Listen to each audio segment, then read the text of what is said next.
สำหรับใครที่มักสโมกี้อายเนาะเบิ้งไว้เลยเนาะตอนนี้สำหรับเทคนิคนี้ก็ถือว่าเป็นเทคนิคที่เพิ่มความกว้างให้หัวตานั่นเองเนาะ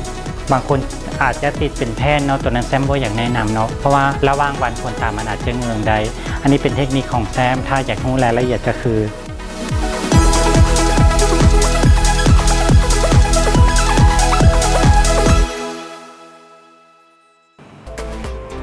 สบายดีท่านผู้ชมมื้อนี้มาพบกันอีกแล้วเนาะกับรายการ Make Easy EP 3 เนาะและมื้อนี้เราก็ได้รับเกียรติจากนางแบบถือว่าดีกรีระดับโลกเลยก็ว่าได้เนาะกับน้อง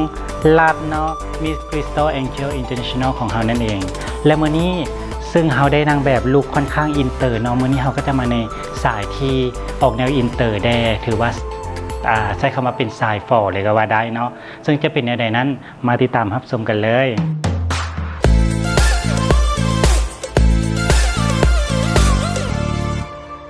ขั้นตอนแรกเนาะอย่าลืมว่าเวลาแต่งหน้าเราต้องลงผลิตภัณฑ์น้ำแห่เพราะว่าน้ำแห่จะช่วยเปิดหูขุมขนทุกครั้งเนาะมันลืมบ่ได้และวันนี้เราก็จะใช้น้ำแห่ของผลิตภัณฑ์ในเครือของดีไลท์นั่นเองเพราะว่าน้ำแห่จะเป็นตัวช่วยในการเปิดหูขุมขนนั่นเองเนาะหลังจากนั้นเราก็จะมาลงบำรุงซึ่งปัจจุบันบำรุงเขาก็มีหลายสูตรหลายอย่างให้ทุกคนได้สมใจกันเนาะซึ่งไผ่ถือตัวใดก็แนะนำใช้ตัวนั้นห้ามเปลี่ยนหลายอย่างเนาะเพราะว่ามันเปลี่ยนให้หน้าเขาทับสภาพบ่ทันอาจจะเกิดการแพ้หรือระคายเคืองหลังจากนั้นเขาก็จะมาโต้ด้วยกันแดดเพราะว่าสภาพอากาศบ้านเขาค่อนข้างต้องปกปิดและป้องกันกันเลยทีเดียวรับกันแดดนี้แซมแนะนำให้ใช้กันแดดที่มี SPF 50 บวกเนาะเพราะว่าสภาพอากาศบ้านเขาแดดค่อนข้างแห้งเนาะต่อไปเนาะมาขั้นตอนห้องพื้นแล้วสำหรับนางแบบที่ผิวค่อนข้างแทนหรือผิวออกน้ำผึ้งเนาะเขาต้องระวังในส่วนของการผสมห้องพื้นระวังอย่าให้ลอยเป็นอันขาดมื้อนี้นางแบบเขาก็ค่อนข้างผิวน้ำผึ้งเนาะถือว่าเป็นผิวออกแทนค่อนข้างเหมาะกับตำแหน่งนั่นแหละหลังจากเรามาได้ผิวกันแล้วต่อไปก็เป็นขั้นตอนของการลงคอนซีลเลอร์สำหรับเทคนิคการลงคอนซีลเลอร์เนาะก็จัดอยู่ในระหว่างทีโซนนั่นเองเนาะถือว่าเป็นการสร้างผิวเรียบร้อยแล้วเนาะหลังจากนั้นเราก็จะมาลงแป้งฝุ่นกันเล็กน้อยและมื้อนี้แซมก็เลือกใช้แป้งของผลิตภัณฑ์จากดีไลท์ซึ่งเป็นเบอร์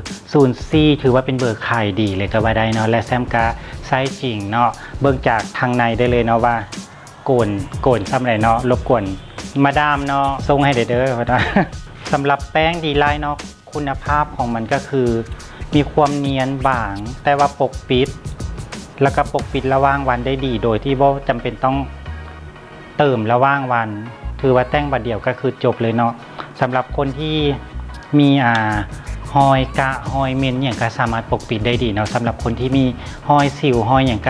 ก็ปกปิดได้ระดับดีเลยทีเดียวเนาะแซมก็เลยเลือกผลิตภัณฑ์นี้นอกจากการใส่พับเนาะอีกวิธีหนึ่งแซมก็เลือกใส่แป้งเพื่อให้แป้งได้ลงสู่ผิวหน้าได้อย่างเต็มที่แล้วก็บ่เป็นคราบนั่นเองถือว่าเรียบร้อยแล้วสำหรับขั้นตอนการลงแป้งสังเกตได้ว่าแป้งที่เลือกมานี้ก็ค่อนข้างเข้ากับสีผิวนางแบบนะและสำหรับลุคแต่งหน้าสายฟอเนาะก็จะเน้นเชดดิ้งเพื่อตีกรอบหน้าให้มีมิติหลายขึ้นแต่ก็ต้องเลือกสีเชดดิ้งให้เหมาะกับสีผิวนางแบบเช่นกันบางคนที่แต่งเองเนาะก็อาจจะง่ายสำหรับการเลือกสีให้เน้นบริเวณข้างแก้มเนาะแล้วก็ไล่มาเครื่องกลางแก้ม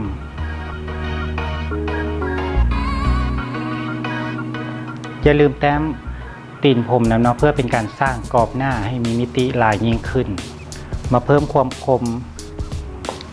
ให้แก่สันดังสำหรับหลายคนที่ไล่ดังตัวเอง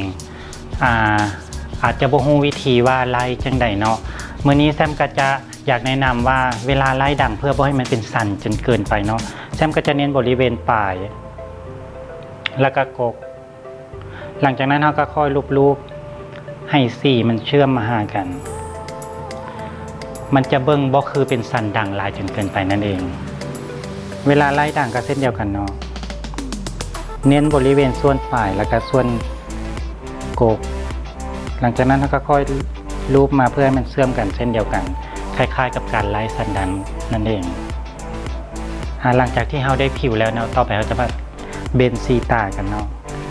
แซมก็จะแต่งไปเรื่อยๆเนาะสำหรับใครที่อยากศึกษาก็สามารถเบิ่งตามนี้ได้เลยเนาะแซมก็จะแต่งไปเรื่อยๆเรื่อยๆเนาะ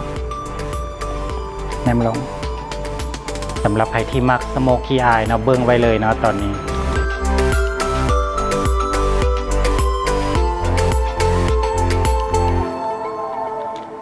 เริ่มได้ความคมเข้มของดวงตาแล้วเนาะสำหรับสายฟอในมื้อนี้เนาะ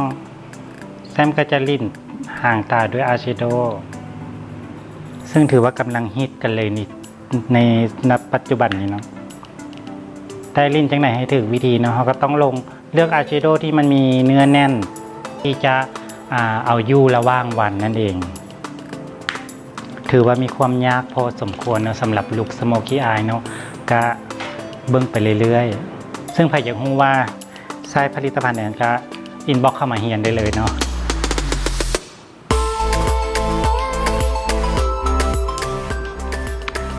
สังเกตได้ว่าเริ่มมีความคมเข้มมีความมั่นระดับหนึ่งขึ้นมาแล้วเนาะสำหรับนางแบบนั่นเองเนาะสำหรับลุคมื้อนี้ก็เลือกที่จะให้เหมาะกับนางแบบหลายที่สุดนั่นเองสำหรับเทคนิคนี้ก็ถือว่าเป็นเทคนิคที่เพิ่มความกว้างให้หัวตานั่นเองเนาะให้หัวตามีความหวานขึ้นมาอีกเพิ่มความหวานและก็ความกว้างให้หัวตานั่นเองเนาะเพิ่มความมั่นด้วยกันกรีดอายไลเนอร์ทับอีกรอบนึง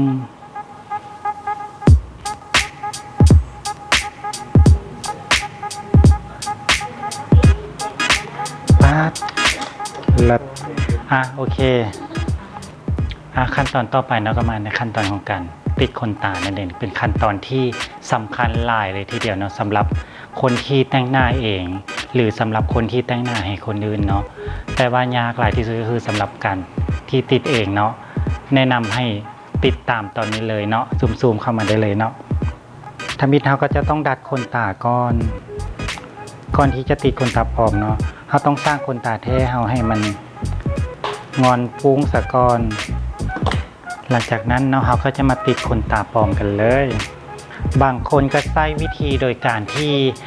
ดัดขนตาแล้วปัดขนตาแท้ตัวเองเนาะแล้วจึงมาติดขนตาอันนั้นก็เป็นอีกวิธีหนึ่งก็เฮ็ดได้คือกันแต่สำหรับแซมแนะนำให้ติดขนตาปลอมก่อนแล้วจึงปัดมาสคาร่าทับและที่สำคัญเวลาวางขนตาเนาะให้ยับเลยหัวตาด้านในบ่ให้ชิดหัวตาด้านในหลายจนเกินไปเพื่อมันจะเป็นการที่ไปปักหัวตาเวลาเฮาหลับเฮามือนั่นเองเนาะอันนี้เป็นเทคนิคสำคัญเลยและเวลาวางเนาะหลังจากวางแล้วเฮาก็ค่อยๆดันขนตาปลอมให้ชิดกับกกขนตาแท้เพื่อให้เชื่อมกันหลายที่สุดเนาะ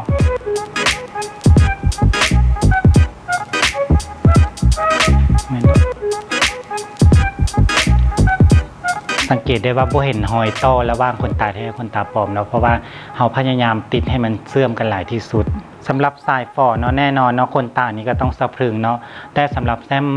มักอารมณ์ที่ค่อนข้างสบายเบิ่งมาแล้วสบายตาบ่หนาทึบจนเกินไปแซมก็จะเลือกเบอร์บางที่สุดมาซ้อนเช่นเดียวกันสังเกตได้เลยว่าจะมีความหนาแต่ว่าฟุ้งออกแนวหวานนิดนึงเนาะผสมความหวานหน่อยนึงหลังจากนั้นเราก็มาใส่มาสคาร่าปัดขนตาปลอมเพื่อทับกับขนตาแท้เนาะเพิ่มความเนียนให้แก้ขนตานั่นเองเวลาปัดก็ดันขนตาแท้ขึ้นไปเลยเนาะหลังจากนั้นเราก็จะมาเก็บรายละเอียดขนตาลุ่ม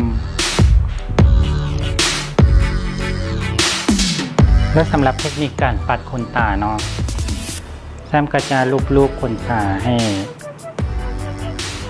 ทั่วบริเวณดวงตาเนาะหลังจากนั้นเราก็จึงค่อยๆเก็บรายละเอียดแต่ละเส้นถือว่าดวงตานี้ยิ่งเพิ่มความคมเนาะสำหรับสายฟอนี้ก็จะยังบ่ยอมเนาะแซมก็จะมาเพิ่มขนตาลุ่มเล็กน้อยเพื่อให้ดวงตากลมโตขึ้นอีกระดับหนึ่งสำหรับเทคนิคการติดขนตาลุ่มของแซมเนาะสังเกตได้ว่า แซมจะใส่ขนตาลุ่มที่แยกช่อเพื่ออย่างเพื่อความละมุนของขนตาแล้วเพื่อบ่ให้ตาเบิ่งแนมเบิ่งแล้วดูแข็งทึบจนเกินไปบางคนอาจจะติดเป็นแพนเนาะตัวนั้นแซมบ่อยากแนะนำเนาะเพราะว่าระหว่างวันขนตามันอาจจะเงืองได้อันนี้เป็นเทคนิคของแซมถ้าอยากรู้รายละเอียดก็คือต้องมาเรียนต่อไปเนาะเราจะมาลงคิ้วกันเลยเทคนิคการแต้มคิ้วในยุคปัจจุบันนี้มีหลายแบบแต่มื้อนี้แซมจะเลือกใช้การแต้มคิ้วโดยการเล่นฝุ่นล้วนๆเป็นจังไหนเนาะสำหรับการลงคิ้วโดยฝุ่นของแซมซูมๆได้เลยเนาะเพื่อความสะอาดของท้องคิ้วหลายคนก็จะลงทำความสะอาดโดยการใช้คอนซีลเลอร์เนาะแต่สำหรับมื้อนี้แซมก็จะแนะนำให้ลองใช้แป้งมาเก็บท้องคิ้วเพื่อความคมของคิ้วและก็เพื่อความแนมเบื้องและสะอาดตาสำหรับเทคนิคการใส่ฝุ่นนี้มันตั้งจากคอนซีลเลอร์แน่ใดก็คือมันจะเบื้องบ่คือคมจนเกินไปมันจะมีความละมุนระหว่างท้องคิ้วบางครั้งเราอาจจะใช้คอนซีลเลอร์เก็บแล้วมันอาจจะเป็นการมือหนักจนเกินไปเฮ็ดให้คิ้วมีความคมแล้วอาจจะเปื้อนเนาะสำหรับการใส่แป้งนี้มันถือว่าพลาดน้อยที่สุดสำหรับการเก็บท้องคิ้วฝุ่นมันจะเฮ็ดให้คิ้วเราเบิ่งบ่แข็งจนเกินไปอันนี้เป็นอีกเทคนิคนึงที่แซมอยากแนะนำถือว่าเป็นที่เรียบร้อยแล้วนะสำหรับการแต้มคิ้วของแซมนั่นเองเนาะสังเกตได้ว่าคิ้วกับตาเนาะก็จะมีความคมที่กลมกลืนกันเนาะสำหรับคิ้วมื้อนี้เนาะแซมก็จะเก็บรายละเอียดทำความสะอาดท้องคิ้วโดยการใช้แป้งดีไลน์เนาะซึ่งได้แนะนำไปในคลิปวิดีโอนี้เนาะเพื่อเก็บเศษฝุ่นเศษละอองของอายแชโดว์นั่นเองเนาะหลังจากนั้นเราก็จะมาปัดแก้มกันสำหรับลุคนี้เนาะเราจะบ่เน้นแก้มที่ออกสีบัวลายจนเกินไปเราจะเน้นออกน้ำตาลส้มและน้ำตาลอมส้มเนาะหน้าแก้มนิดนึงเพิ่มความมีชีวิตชีวาให้แกเวลายิ้มขึ้นมานั่นเองและขั้นตอนต่อไปถือว่าท้ายสุดเลยเนาะสำหรับการลงสีลิปสติกเนาะสำหรับการลงสีลิปสติกในมื้อนี้แซมก็จะเลือกเป็นสีนูดเนาะเพื่อให้เข้ากับบุคลิกและก็โทนการแต่งตาของเรา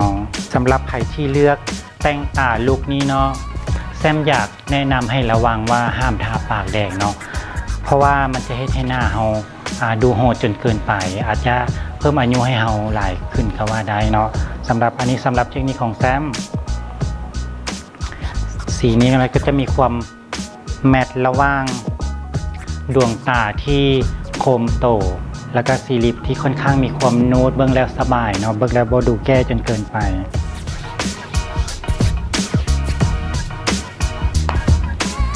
ถือว่าเป็นที่เรียบร้อยแล้วเนาะสำหรับการแต่งหน้าในมื้อนี้และสุดท้ายเราก็จะมาล็อกเครื่องสำอางโดยสเปรย์น้ำแห้งอีกรอบนึง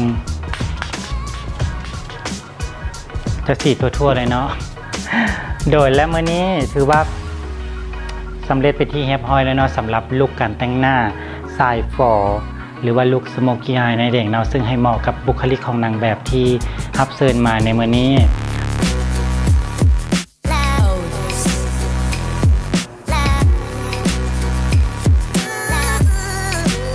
เป็นจังได๋สาวๆผู้ใดมักลุคนี้ได้สามารถคอมเมนต์กันเข้ามาได้หลายๆเลยเด้อและ EP ต่อไปใครต้องการอยากนำเสนอหรือว่าต้องการอยากรู้ลุคใด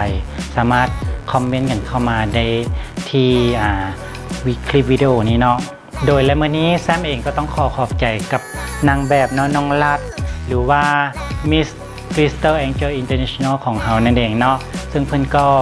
ได้รับมงกุฎมาฝากคนลาวทั่วประเทศเลยก็ว่าได้เนาะเป็นได้นางแบบรู้สึกจังได๋รู้สึกว่าเป็นลุคที่แบบว่ามักและก็รู้สึกตื่นเต้นหลายกับลุคนี้โอเคเอาเป็นว่าใครที่อยากแต่งตามเนาะก็สามารถติดตามคลิปวิดีโอนี้ได้เนาะและ EP ต่อไปจะเป็นลุคใดนั้นก็อย่าลืมฝากติดตามรับชมกันเด้อสำหรับมื้อนี้แซมและน้องรัดก็ต้องขอลาท่านผู้ชมไปก่อนสบายดี